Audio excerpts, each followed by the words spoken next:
एक आदमी ने एक बहुत ही खूबसूरत लड़की से शादी की। शादी के बाद दोनों की जिंदगी बहुत प्यार से गुजर रही थी।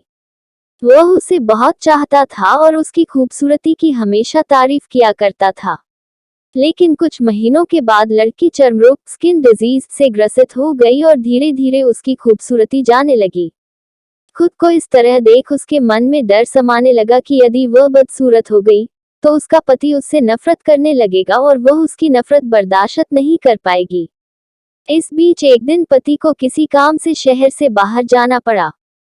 काम खत्म कर जब वह घर वापस लौट रहा था, उसका एक्सीडेंट हो गया।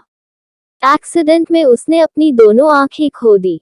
लेकिन इसके बावजूद भी उन दोनों की जिंदगी सामान्य तरीके से आगे बढ़ती रही। समय गुजरता रहा और अपने चर्मरोग के कारण लड़की ने अपनी खूबसूरती पूरी तरह गंवा दी। वह बदसूरत हो गई, लेकिन अंधे पति को इस बारे में कुछ भी पता नहीं था। इसलिए इसका उनके खुशहाल विवाहित जीवन पर कोई प्रभाव नहीं पड़ा।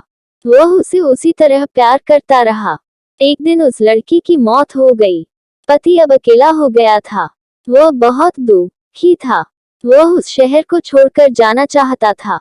उसने अंतिम संस्कार की सारी क्रियाविधि पूर्ण की और शहर छोड़कर जाने लगा।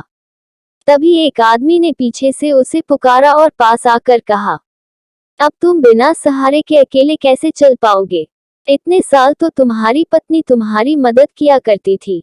पति ने जवाब दिया, दोस्त, मैं अंधा नहीं हूँ। मैं बस अंधा होने का नाटक कर रहा था, क्योंकि यदि मेरी पत्नी को पता चल जाता कि मैं उसकी बदसूरती देख सकता हूँ, तो यह उसे उसके रोग से ज्यादा दर्द देता।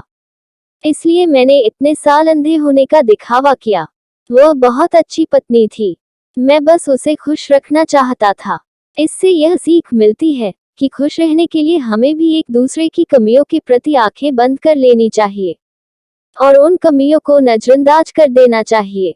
दोस्तों, मेरा कहानी थोड़ी सी भी अच्छी लगी हो तो मेरे चैनल योग शायरी को प्लीज सब्सक्राइब और लाइक्स कर दे। और भी आपके लिए नए नए कहानियां लाता रहूंगा।